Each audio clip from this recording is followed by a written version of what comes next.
संगमनेर तालुक्यातील बेलाळा गावामध्ये 2 व्यक्ती पाण्यात बुडल्याची बातमी मिळाली आम्हाला। सध्या आम्ही आता तिकडे चाललेलो आहोत। आपल्या कॉलेजपाशी जवळच 2 ते 3 किलोमीटर।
तुम्ही पाहू शकता आपण आता घटनास्थळी पोहोचलेलो आहोत आणि आपण आपले गळ तयार करून खाली सोडलेला आहे आणि दोन्ही साईडने आता रोप टाकून आपण सर्च करतोय बॉडी।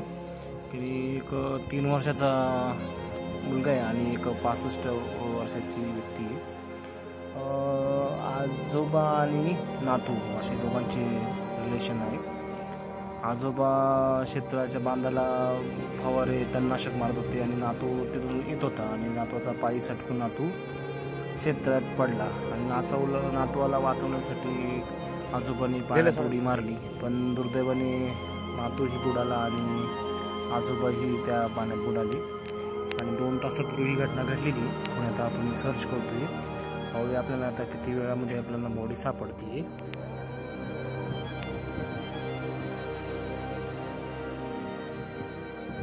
तुम्ही पाहू शकता आपल्या गळाला ती छोटा मुलगा अटकून वरती आलेला आहे। आपण तो गळामधून त्याचे कपडे काढून त्याला साईडला काढलेले आणि आपण त्यांच्या घरच्यांकडे आता त्याची बॉडी देत आहोत आणि ते आता सध्या त्याला ते हॉस्पिटलला घेऊन जात आहे।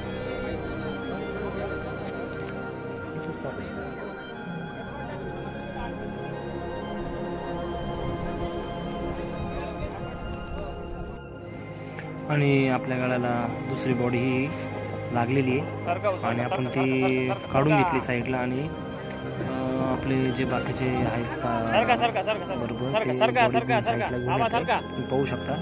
क्षेत्रामध्ये साईडला धरण्यासाठी काही राहत नसल्यामुळे थोडासा प्रॉब्लेम होतो बॉडी काढण्यासाठी आणि आपण हे पाहू शकता तुम्ही आता इथे बॉडी साईडला काढलेली आपण आता आणि टाकण्यासाठी काहीतरी कापड वगैरे घेतले। आता बॉडी आपण गुंडाळून ती हॉस्पिटलला पोस्टमॉर्टमसाठी आपण ती बॉडी पाठवून देणार आहोत। गावातील लोकांनी आपल्याला खूप सहकार्य केलं त्याबद्दल त्यांच्या पण धन्यवाद। हे पाहू शकता तुमची बॉडी बाहेर काढली आपण बेडशीटमध्ये गुंडाळून ती बॉडी हॉस्पिटलला आपण पोस्टमॉर्टमसाठी पाठवून देत आहोत।